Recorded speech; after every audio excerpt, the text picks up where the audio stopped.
Hello, dear viewers. I'm George from Ireland. So this video is going to be about Donald Trump's illiteracy and the repercussions that has for the United States and the world. Donald Trump is functionally illiterate. You may have seen him struggle with a teleprompter, which is like why he likes to dispense with them as much as possible, often mispronouncing things, why he speaks so ungrammatically. He doesn't seem to know what a noun is, saying that they were going to bring in elements of medical what? Medical's an adjective, and the noun is what? Medical staff, medical equipment? I don't know. And there are numerous examples of this sort of thing. Now, everybody makes grammatical mistakes. I make them too. I'm not a grammarian. Everyone mispronounces things as well, present company included. People slip up. Barack Obama, through some slip of the tongue, said that there were over 50 states when everyone knows there's only 50, and on and on. You can buy the Bush dyslexicon. But Trump really is in a league of his own for mistakes of this kind, and appears to be unembarrassed by it, because if you know you have this difficulty, seek help. Right, do something to get it right. Like remedial English for Donald Trump would be apposite, because he needs to be able to access information. And if you don't know things, then you cannot make decisions on the basis of knowledge, and you're just making things up and just guesswork and so on. So he's completely unsuitable to be president. From a temperamental point of view, he's just not equable, or not remotely equable. And obviously he's, because for his low IQ, which is why he's boasting that he's a genius, why he's calling other people a low IQ individual, precisely to cover up his own lack of intelligence. Now, I don't say this to scorn people who have reading difficulties or people who are of below average intelligence. They could be morally upstanding, they could have magnificent talents in other areas. So you might agree with Donald Trump's policies, you might completely disagree, but I think a fair-minded person could recognize someone who's cognitively challenged, someone who's severely dyslexic, is not suitable for a leadership position, like somebody who's mentally ill is not right for a high political office, or somebody who's a serious criminal record. I believe in rehabilitation, but this person who's committed a major felony is not the right person to be putting in a leadership position. And try, if you're an admirer of Donald Trump, try and put that aside for one moment and just recognize that this chap cannot read properly at all. He's functionally illiterate. In the United Kingdom, they used to define that as being unable to find a plumber in the phone book, and that was about 20% of the adult population. So I remember reading Stupid White Men by Michael Moore in 2003, and he said that he was sort of addressing this to George W. Bush, saying, can you read at an adult level? Saying that perhaps you can't, that's something to be ashamed of, and indeed it doesn't have to be disgraced. If you're just born with some innate difficulty, all right, you could be wonderful in other areas, you could be a lovely person, but I'm afraid Donald Trump is very unlovely on top of this. And that's why he's come up with so much drivel. He just knows so little. He often embarrasses himself. He makes things up. He tells flagrant lies. He could be a completely honest person who has difficulty reading, but because he knows nothing, it seems to me he tries to cover this up by making up twaddle so much of the time. And these just constant vile outbursts. I just see how low the United States has sunk. I cast my mind back to, I think it was November 2003, when Howard Dean, the governor of, where was it, Vermont, he was going for the Democrats' nomination, and he said, we're going to take it back to the White House. Yeah! It was the I Have a Scream speech, which was aimed to torpedo his chance of getting the nomination of his party. And just one somewhat unguarded moment of overexuberance, and that spelt curtains for his political career, which I thought was a shame. I didn't agree with him myself. I didn't want him to win, but he had a lot to contribute. He wasn't a bad man. He was a highly intelligent man, and someone of probity. And Trump is none of those things.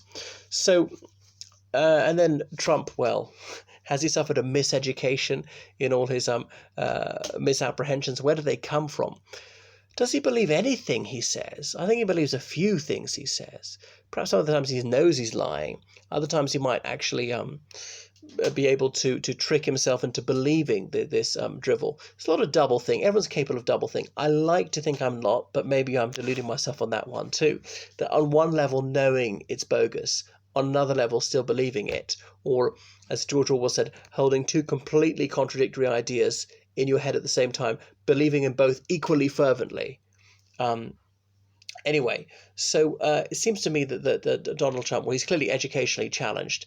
He almost cannot learn. All right, he sometimes say, not a lot of people know, blah blah blah, which means he's only just discovered. So if you can't read, then you have a very limited capacity to absorb information, because well, most of what most people learn is by reading. I mean, things of an academic sense. So you can also learn by hearing things. So, but is he learning hourly? Well, the trouble is he's got no attention span. The intelligence briefing is supposed to be daily. They're now down to thrice a week, and you can't get him to concentrate. The attention span of a mayfly. In order to get him to read something, you have to have his name all the way through it. He also, you get people like Scaramucci saying, "Oh yeah, he's really clever."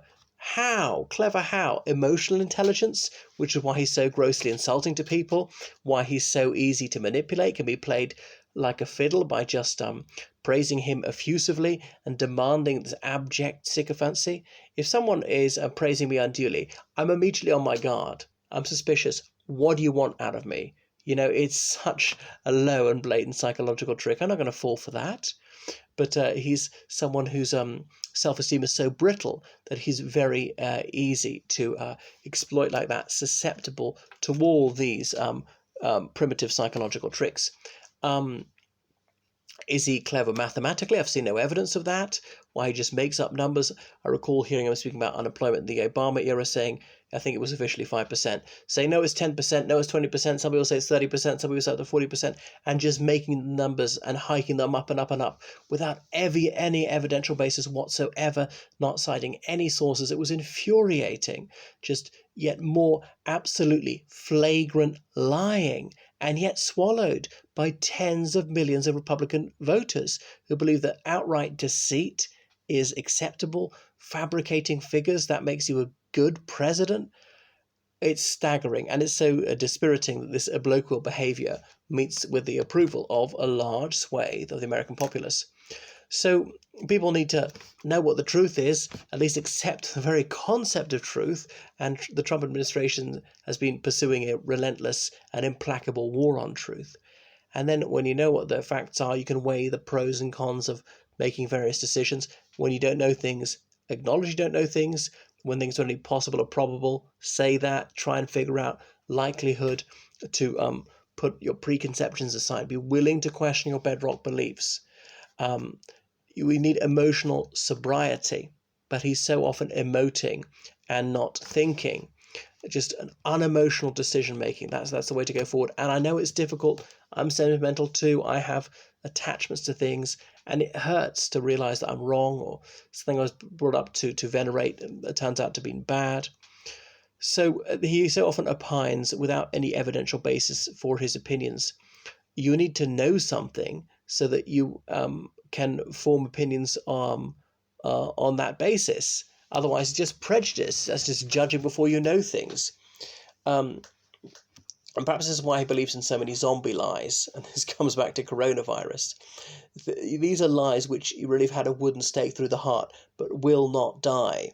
These are fallacies such as that climate change is not happening, or that climate change is not caused by mankind, or that climate change is not doing us the least bit of harm, or that President Obama is not an American citizen, or that COVID-19 was not going to affect the United States in any significant way, that was going to disappear in April, that Mexico will pay for the wall, that more guns don't lead to more gun deaths, or things to do with most religions really, or that tax cuts will lead to more revenue, or that this will lead to wealth percolating down to the working class, and on and on and on. And there are multiple examples where these things have been proved to be false. And even Trump has publicly retracted these things without apology, saying, okay, shortly before he became president, Trump said, okay, Obama was born in the United States, period. After years of lying and lying and lying and promoting that pernicious lie, which was clearly something with racist undertones. He finally said it was false without ever apologizing for that or saying what reason there was to disbelieve it and the harm he'd done. And despite knowing that he had lied for so many years, that didn't put lots of people off. Or that Mexico won't even pay 2 cents for the wall, as he said himself on camera, knowing it was being filmed, saying it to camera. And again, that hasn't undermined the faith of his supporters. It is staggering. I mean, I know everybody lies, politicians have always lied, but Trump is just a mass producer of lies. Anyway, I don't think it can be assoiled for aggravating the coronavirus pandemic. Because he is somewhat rational sometimes, he lies to his own benefit, claiming to be richer than he is, and then that'll impress people, claim to be clever when you know some fools will fall for that one. The promoting this myth about Obama not being an American, that appealed to white supremacists and so on. Pretending to believe in Christianity, nobody knows more than the Bible through me. Yeah, that increased his chance of winning the presidency. So these are often prestige lies. But he ought to make assessment for all the harm he has wrought on the United States by not taking prompt action to limit the spread of COVID-19. If he'd acted in a timely fashion, the United States could have limited it very considerably. You need to be proactive, not reactive. And he's hardly even reacting. So these people saying that Trump is smart, like what? Like kinesthetically smart? Is he good at dancing? I don't think so. You know, he's not graceful as movement. As I say, he's no good with numbers. And he doesn't speak any foreign languages, at least doesn't even pretend to do that. How? What's he intelligent at? I don't know. Musically, he doesn't play any musical instruments. He doesn't sing. Think of his timbre as well. Suggests he's not clever. I do think brainy people often have either an expressive voice or a monotone one, not one kind of in between like him. So this is what self-esteem culture can do to people, having no way to gauge his own abilities. You need to know what you're bad at, and I'm a failure at loads of things, but you'll never hear Trump saying that he's weak at anything, that he's below par at loads of things, even golf, it seems to me, so often cheating, kicking the ball. So he's been an abject failure at so many things, having lost billions of dollars. I wonder if he's innumerate as well, which is why he's just made so many bad bargains. And yet he went to these illustrious universities. Was it Fordham first and then the Wharton School of Business? How? Someone who reads to such a low level. Okay, because I teach people online, often adults, often older teenagers, but sometimes little children, you know, and in person as young as like 5, an 8-year-old. His reading level is maybe an 8-year-old reading level. I know that because I taught an 8-year-old online today. Now, I know it depends which 8-year-old we're talking about. An average one, below average, above average. I'm saying about in the middle. The things he can't pronounce, how he desperately tries to avoid reading things. So that's why he's just so moronic, sorry, and just knows so little. So how did he get into these big name tertiary education institutions? Presumably hefty donations from his father. There's no other rational explanation. Just reminds me of those parents in California who faked that sort of sporting profile for their daughters to get into prestigious universities, and their book's been thrown at them. There might be prison time for them, and it's just staggering. It's utterly nauseating that Trump should have been awarded a place at a university like that, despite being an absolute ignoramus, having no aptitude for learning, not the least desire to find anything out, to sit at the feet of these professors. So, as I say, although he's illogical a lot of the time, he's sometimes got a certain low cunning. Even he knows his school record is so abysmal, he must not allow that transcript to be released or his tax return. There's got to be some sort of dynamite in there that he won't let that one get out, because that is so shameful. He reckons it would wreck his career. So that's why, because he knows bugger all, he goes in for his wishful thinking. Remember, coronavirus was going to disappear in April. Well, ha, ha, ha. 1 million cases in April. 1 million. And he said it was going to disappear, right? By the 12th of March, remember, it's going to be close to zero. Close to zero. Yeah, Well, it's closer to 1.1 million now. Just couldn't be more wrong if he tried. It is sickening again and again. And some people just can't get it through their thick skulls of just how imbecilic, malevolent, and mendacious this man is. So, and how is he sprightly? He's not nimble with ideas. He's not a shrewd judge of character, which is, I think, why he so often judges a book by its cover. We'd never opened the book, but saying people were looking very nice, clothes. It's all, aesthetics to him. Things being big, being shiny. That's what impresses him. Glitter. There's no subtlety or nuance to this man. I know some people found him refreshingly unspun, but his supposed candour. But that's only if you're telling the truth, when he's lying so much of the time, and why he comes out with these ideas of unexampled toxicity, such as injecting your body with toxins. Yeah, well, then you won't die of coronavirus, you'll die of something else, of the disinfectant. You just inject it in. You don't inject anything unless you say a diabetic. Ordinary people, we shouldn't inject anything. We don't know what we're doing. It's dangerous. You might hit an artery or something. Even diabetics have got to be careful. And to make recommendations for the use of medicine after double-blind tests, there are appropriate authorities who have the duty to decide, yes, we're going to license this medicine or not, and be very careful about it. Does it cure that illness? Are there side effects? Is it too dangerous? Because even the things that they authorize are risky, have to be taken under controlled circumstances, have to be prescribed. We can't have any moron running around encouraging him to do these things. Wow. I mean, does he want to kill huge numbers of people? Maybe he does, because it's particularly hitting ethnic minorities. And if he was that cunning, might realise that if he's killed ethnic minority people, that helps his chance of being re-elected. I wouldn't put it past him. He's got no conscience whatsoever. So what is needed is judgment, and he hasn't acquired that to be level-headed in making these decisions. I mean, he's mutton-headed, or, well, often pig-headed in persisting with moronic ideas, such as that it was just going to disappear on the basis of what? It gets a bit warmer. Yeah, it does get a bit warmer, and it's true that warmer countries have had less of this. And telling blatant lies that the United States is the most testing in the world, when it's the 41st in the world out of 193 countries. Okay, 41st is not bad, but if America really is the greatest, it should be number one. It's nowhere near number one. It's got so much money. Now, some countries have got less testing because they've got very little coronavirus, so they then have to take it that seriously. But the United States really does have to take it that seriously. So his dogged pertinacity and crackpot beliefs shows that he's unsuitable to be the president. And they're clever people who subscribe to some absolutely off-the-wall ideas, flat earthers. But he just doesn't have intelligence on his side either, as well as believing in things which are provably fallacious. So even when something is proved irrefragably, he'll refuse to believe it. So cool decision making is what's needed. He's witless. You need someone who's quick-witted.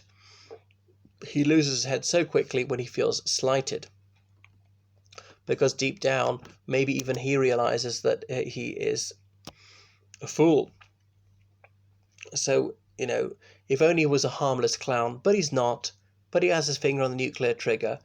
It is exasperating, to say the least. He is no mere rapscallion or scallywag Donald Trump. He is someone with a frightening degree of real power. Well, there we are. American hope for better. Joe Biden, would I be happy with Joe Biden as president? Yes, immensely. I know he has his drawbacks. Nobody's perfect. He's a bit too old. He's a bit too forgetful. People say that, he touched some women up and stuff. He claims it's not true. It could be true. Yes, that's disreputable, but we're living in the real world. We face a binary choice. Okay, it's someone who's a little bit naughty versus an absolute foul, raving scumbag, monstrous wannabe tyrant, shit for brains. I mean, the choice is yours. Good night.